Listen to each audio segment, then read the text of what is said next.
Bonjour et bienvenue dans Pause Longue, le podcast de la ville de Chalon-sur-Saône. Ici, nous vous parlons en profondeur d'un sujet d'actualité, d'un événement ou d'un projet qui anime notre ville. En ce mois de mai 2025, nous fêtons les 80 ans de la fin de la Seconde Guerre mondiale en Europe et la capitulation de l'Allemagne nazie face aux forces alliées. Pour cet anniversaire, la ville de Chalon et le Grand Chalon, en lien avec l'association historique, ont organisé des commémorations pendant plusieurs jours au centre-ville et à l'aéroport du Grand Chalon, attirant près de 8000 visiteurs. Nos instances de démocratie locale se sont également emparées du sujet. Le conseil municipal des enfants a fait une exposition autour de paroles de témoins de la guerre et le conseil des jeunes a organisé un voyage à Caen. C'est notamment de ces 5 jours de voyage dont nous allons parler avec 2 de ses membres aujourd'hui, mais c'est aussi l'occasion de mettre l'accent sur les projets du conseil des jeunes de manière générale. Bonjour Ambre et Tiana et merci d'être avec nous aujourd'hui. Bonjour, merci à vous. Alors pour commencer, est-ce que vous pouvez déjà vous présenter en une phrase ? Bonjour, je m'appelle Tiana, je suis au collège Jean Villard, j'ai 14 ans et je fais partie du conseil des jeunes. Ça fait 2 ans que je fais partie du conseil des jeunes. Et moi, je m'appelle Ambre, j'ai 14 ans aussi, je suis en 4e au collège Saint-Dominique et je fais le conseil des jeunes depuis 3 ans. Avant de parler de votre séjour en Normandie, on va parler un petit peu du conseil des jeunes de manière générale. Est-ce que vous pouvez nous dire ce que c'est que le conseil des jeunes, combien de temps on peut participer, quel âge vous avez vous l'avez dit, mais avec vos collègues, jusqu'à quel âge on peut aller, quelles classes peuvent rejoindre, etc. C'est des classes de 6e à 3e qui peuvent venir au conseil des jeunes. Voilà, donc c'est de 11 à 15 ans. Oui, 11 à 15 ans. Est-ce qu'on peut faire plusieurs mandats ? Est-ce que vous avez dit on peut candidater plusieurs années de suite au conseil des jeunes ? Oui.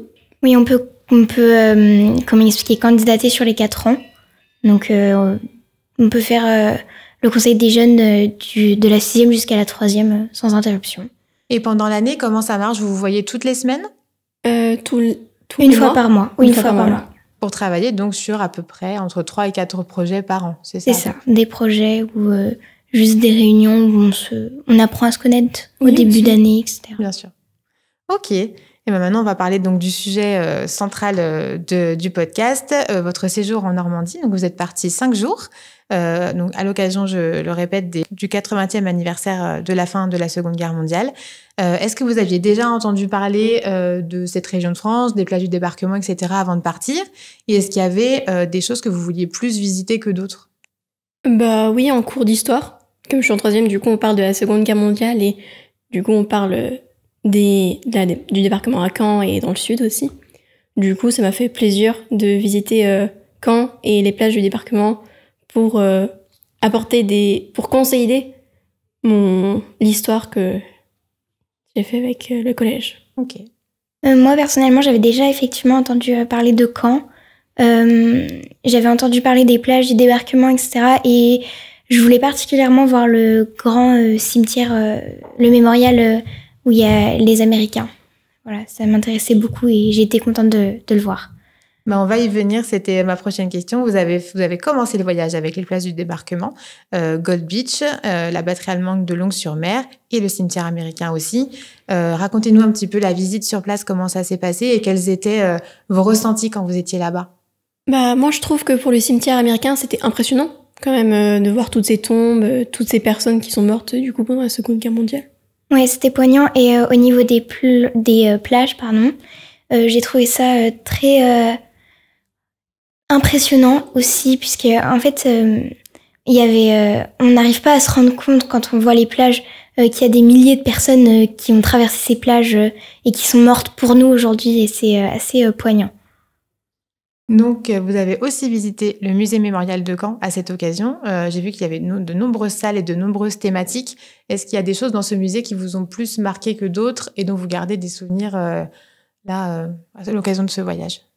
J'ai remarqué en fait les jeux de société qui faisaient les Américains et les nazis, les Allemands, et je trouvais ça très poignant parce qu'il y a 2 images complètement opposées. Du coup, les Américains qui veulent un peu anéantir les Allemands et les Allemands qui veulent anéantir les Juifs et tout ça. Donc c'est impressionnant qu'ils commencent déjà à l'âge enfant.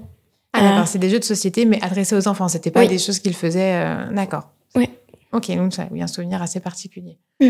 Moi j'ai trouvé que voir les uniformes qui ont été portés, etc.,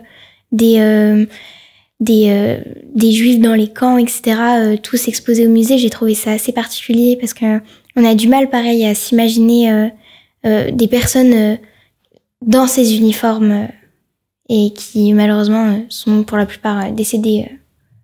Et c'est un musée qui est interactif. Est-ce qu'il y a des choses qui sont expliquées? Est-ce qu'il y a différents supports? Est-ce qu'il y a de la vidéo, de l'image pour pouvoir se rendre compte aussi? Et peut-être pour avoir une expérience moins figée d'une visite au musée comme on peut se l'imaginer. Est-ce qu'il y a ce genre de choses? En fait, il y a plein de décors pour remettre un peu en situation. Et il y a aussi un cinéma. Ils projettent un film. Alors non, c'est un autre musée, je crois. Ouais. Mais parce qu'on a fait plusieurs musées, etc., dont un avec un cinéma avec un peu les sensations comme si on était dans la guerre et après un simulateur d'avion. Mais donc le musée du Mémorial, oui, on était plongé dans des pièces un petit peu comme à l'époque et c'était vraiment très immersif. Et est-ce qu'il y a d'autres choses là, pendant ces 5 jours, d'autres moments du voyage dont on n'a pas encore parlé, dont vous auriez envie de parler, de dire aux gens ce que vous avez vu d'autres pendant cette semaine? Plusieurs musées, donc vous avez dit, il y avait Caen, et puis... Et donc il y avait un autre musée que personnellement j'ai trouvé très intéressant, puisqu'en fait il était vraiment très immersif, comme je l'ai pu le dire précédemment. On était dans un cinéma, etc. pendant 1 heure, c'était ça? Oui, 1 heure. Ils nous projetaient 2 films de 30 minutes. En 3D. En 3D, effectivement. Où on était vraiment plongé dans la Seconde Guerre mondiale. On voyageait avec le film. Oui. Et après, on a vu, On a vu aussi une maison. Des maisons où il y a des Allemands qui ont pas habité, mais plutôt... Oui, c'est une reconstitution. Voilà, c'était une maison témoin. Oui, une maison témoin, tout à fait. Et en fait, il y avait des impacts de balles dans la maison. Du coup, c'était très impressionnant. Il y avait aussi tout un endroit avec l'infirmerie. Du coup, on pouvait voir des reconstitutions un peu de corps avec des blessures. On avait aussi un centre radio qui est dans une petite salle. On avait un centre radio. Il y avait un décor avec des mannequins assez réalistes d'ailleurs. Oui, quand même. Tous habillés de la tête aux pieds, etc., en mise en situation et donc on était vraiment immergés dans l'univers.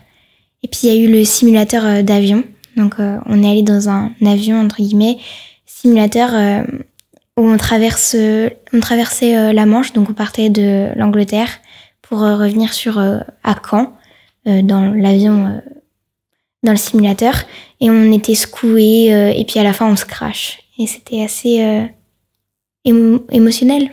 Émotionnel, oui. Donc c'est un voyage qui vous a quand même laissé beaucoup de souvenirs et qui vous a appris pas mal de choses. Donc toi tu disais que c'est en plus un complément par rapport à ce que tu vois à l'école. J'imagine qu'à ton niveau peut-être pas encore. On n'a pas encore parlé de la Seconde Guerre mondiale, mais... Ça te donnera du coup des bases peut-être que d'autres n'auront pas, et à ton niveau ça a bien complété donc, le programme de l'école. Ok, très bien. Qu'est-ce que ça vous a apporté, vous, au niveau personnel et peut-être en réflexion par rapport à la période actuelle, par rapport à vous, à vos jeunes âges? Qu'est-ce que ça vous a apporté d'aller sur les traces de l'histoire? C'est impressionnant. Oui. Très impressionnant. Oui. Vous en ressortez peut-être un peu grandi et peut-être vous rendre compte de certaines choses dont on a du mal à se rendre compte, nous, à l'heure actuelle. Et oui, personnellement, j'ai trouvé ça assez...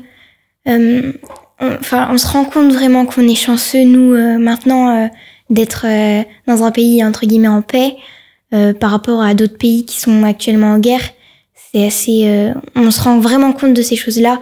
Et je trouve que, certes, alors personnellement, je les ai pas encore vécues, mais les cours d'histoire sur la Seconde Guerre mondiale, c'est très intéressant. Mais de se rendre compte en vrai, bien sûr, c'est encore plus intéressant, et on se rend vraiment compte. C'est une visite dont vous avez parlé autour de vous, à vos camarades d'école, du coup, qui, eux, ne sont pas forcément au CDJ? Moi, j'en avais parlé avec ma prof d'histoire, du coup, qui m'a dit que c'était trop bien, vraiment, d'y aller, de voir tout ça. Et j'en ai parlé aussi à ma prof de français, qui était aussi... Très intéressant. Ok. Bon, on va parler un petit peu des autres projets maintenant du Conseil des jeunes. Notamment, je pense à Educap City, puisqu'on est au mois de mai et que ça a eu lieu en début d'année. Est-ce que vous pouvez nous expliquer un petit peu ce que c'est que ce rallye citoyen, Educap City?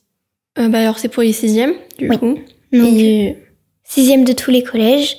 Donc, alors cette année, il n'y avait pas Saint-Dominique, mais c'est vraiment tous les collèges de Châlons. Et cette année, il y avait aussi... Le Devoir. Il y avait Le Devoir, Camille Chevalier, Jean Villard, Jacques Prévert, voilà, qui est vers Viry-le-Grand. Et c'est tout, je crois. Et je crois que c'était tout. Oui. C'est Jacques Prévert qui a gagné d'ailleurs, c'est ça? Oui. Ouais. Et Jean Villard a fini deuxième. Et donc le principe, les élèves arrivent le matin, ils ont une carte avec plein de points d'intérêt et après il faut qu'ils aillent chercher des infos. Oui. C'est ça l'idée? Oui, en fait, ils vont aller se balader dans la ville et aller à chaque point. Et là, on va leur poser des questions en lisant un texte ou autre chose. Et après, du coup, ils vont avoir des points. Ces points vont être comptés pour la note finale. Il y a aussi des points de comportement. Donc, ça rapporte aussi des points. Okay. Oui, parce qu'on était tous dispersés dans la ville. Donc nous, les membres du Conseil des jeunes, on était tous dispersés dans la ville à certains points. Donc certains posaient les questions aux équipes et donnaient les points. D'autres faisaient des patrouilles entre guillemets dans la ville pour voir si toutes les équipes se comportaient bien, etc. Et on enlevait des points de comportement si par exemple les groupes ne traversaient pas sur le passage piéton ou étaient impolis. Voilà. Donc vous, vos missions, c'était un peu d'encadrer tout ça, de surveiller que tout se passe bien. Et est-ce que vous avez aussi une préparation de certaines épreuves? C'est vous qui travaillez aussi là-dessus? Moi, j'étais au centre de la mairie, du coup, au milieu. On lisait un texte sur le conseil des jeunes et on posait des questions après et voilà. Oui. C'est comme ça qu'ils récoltent les points et ensuite il y a les équipes qui gagnent, soit les plus rapides ou celles qui ont le plus de points. C'est ça l'idée. C'est ça, oui. Et donc après, une fois que tout ça a été terminé, il y avait une grande animation sur la place de la mairie, donc où tous les sixièmes avaient le droit à un goûter et se retrouvaient toutes les équipes mélangées. Et pendant ce temps, on était certains au comptage de points. Voilà, donc on comptait tous les points et puis après, c'est nous qui avions les résultats. Et c'est le maire qui les a présentés. Les résultats. Ouais. Et donc c'est quand même un gros projet organisé parce que ça réunit plusieurs centaines d'enfants. Oui. Et maintenant, on va parler de votre dernier projet, celui qui approche, parce que là, on a parlé de 2 projets passés, mais il vous en reste un avant la fin de l'année scolaire, qui est la Boum des Troisièmes. Donc, en plus, tu es directement concernée. Comment ça se passe? Où c'est quoi la date? Et qu'est-ce que c'est que la Boum des Troisièmes? Alors, c'est après le brevet. Donc, ça doit être le 27 juin au soir. Oui. Donc, je crois que c'est de 18h à minuit. Voilà, donc c'est où l'endroit cette année? Je ne sais pas. C'est à l'Arquebuse, au jardin de l'Arquebuse, donc là où il y a #laplace. Voilà, au jardin de l'Arquebuse. Donc tous les collégiens de Châlons de 3e sont invités. Nous, le conseil des jeunes, du coup, fait la buvette, du coup. On sert les boissons, on met la nourriture, voilà, à disposition. Et c'est plutôt sympa. Et puis, par exemple, c'est nous qui choisissons donc ce qu'on va servir. Donc, on a une réunion dans laquelle, on travaille sur tous ces points. Et on s'occupe aussi de tout ce qui est playlist. Et un DJ sur place, après, récupère les musiques et les mixe un petit peu. Ok, c'est vous qui décidez de tout ce qui va être diffusé pendant la soirée. C'est ça. Tout à fait. Ok. Donc, la Boum des Troisièmes, ce sera votre dernier projet. Après, l'année scolaire est terminée. Donc, toi, tu seras probablement plus au collège. Est-ce que toi, tu envisages de refaire une année au Conseil des jeunes, puisqu'on peut faire plusieurs mandats de suite? Oui, moi, je pense que je vais continuer parce que j'aime beaucoup. Et puis, ça fait déjà 3 ans et j'adore. On est un peu comme une famille. Enfin, pas tous, mais on s'entend tous bien et on passe vraiment de super moments ensemble. Donc, j'aimerais vraiment continuer l'année prochaine. Comment c'est d'être au Conseil des jeunes? On se voit une fois par mois. Tu disais qu'on devient une famille, on prépare des projets. Qu'est-ce que ça a vous apporté personnellement d'être dans le Conseil des jeunes? Est-ce que ça vous a permis peut-être de développer un goût pour l'organisation de projets, peut-être plutôt pour la transmission, parce que au niveau des questions par rapport au 6e pour Educap City, est-ce qu'il y a des choses ça vous a apporté des compétences, ça vous a apporté des volontés peut-être pour l'avenir? Ça nous a apporté de la responsabilité quand même pour gérer les stands de Educap City, la buvette, la Boum des Troisièmes. Oui, on vous donne des vraies responsabilités. Oui, voilà. On se sent vraiment citoyen parce que on organise vraiment des gros et beaux projets pour la ville, etc. On est au cœur de plein d'organisations et je trouve que effectivement, ça nous responsabilise et effectivement, on en ressort grandi. Oui, et puis ça concerne en plus, je prends Educap City ou là la Boom des 3e, ça concerne tous les 6e ou tous les 3e de la ville et pas seulement des élèves de vos collèges. Oui. Et du coup, ça nous fait penser à tout le monde. Oui. Vous avez fait des belles rencontres au CDJ ? Oui. Alors, on va passer à notre dernière question, qui est une question qu'on pose à toutes les personnes qui font le podcast. Donc, on va essayer de marquer une pause longue à Châlons, puisque c'est le titre du podcast. Est-ce qu'il y a un lieu, un moment dans l'année que vous aimez plus que les autres à Châlons ? Est-ce que spontanément, vous pensez à quelque chose ? Je commence ou tu commences ? Vas-y, commence. Personnellement, j'aime beaucoup un endroit du centre-ville, c'est la place Saint-Vincent. Parce que j'aime beaucoup cette petite place, cette place, puisque le dimanche, elle est toujours animée avec le marché.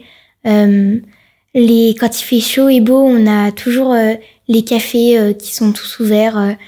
Tout le monde est bien et je trouve que c'est vraiment une place où on se sent bien, avec en plus la cathédrale Saint-Vincent qui est magnifique, je trouve, juste en face. J'aime beaucoup cette place. Moi, ce serait l'espace des arts, parce que je trouve que c'est vraiment un lien culturel entre, du coup, avec les tarifs jeunes, du coup, pour ouvrir la culture aux jeunes. Les spectacles aussi qui peuvent être très bien, comme Musical Colette qui est revenu, qui a été joué à Paris ou à d'autres endroits. Et c'est une scène nationale aussi, le grand espace. Et j'aime beaucoup cet endroit pour la diversité. Très bien, mais merci beaucoup d'avoir participé à Pause Longue. En tout cas, je pense que vous êtes des super ambassadrices du CDJ et que ça va donner envie à plein de jeunes de rejoindre le Conseil des jeunes. Merci beaucoup. Merci. Et merci à vous qui nous écoutez. N'hésitez pas à faire passer le mot auprès des adolescents qui vous entourent. Il y a un Conseil des jeunes chaque année à Châlons. Et comme le disaient très bien nos deux invités, c'est l'occasion de s'investir dans des projets pour améliorer la vie des jeunes Châlonnais, mais aussi d'être acteurs de sa ville. Tout au long de leur mandat, les membres du CDJ sont associés aussi aux manifestations locales. Et donc, c'est une année qui est très enrichissante pour eux. Donc les prochaines candidatures, ce sera au mois de novembre pour le mandat 2025-2026. Et merci d'avoir suivi ce nouvel épisode du podcast de la ville de Châlons. Rendez-vous très bientôt pour marquer une autre pause longue à Châlons.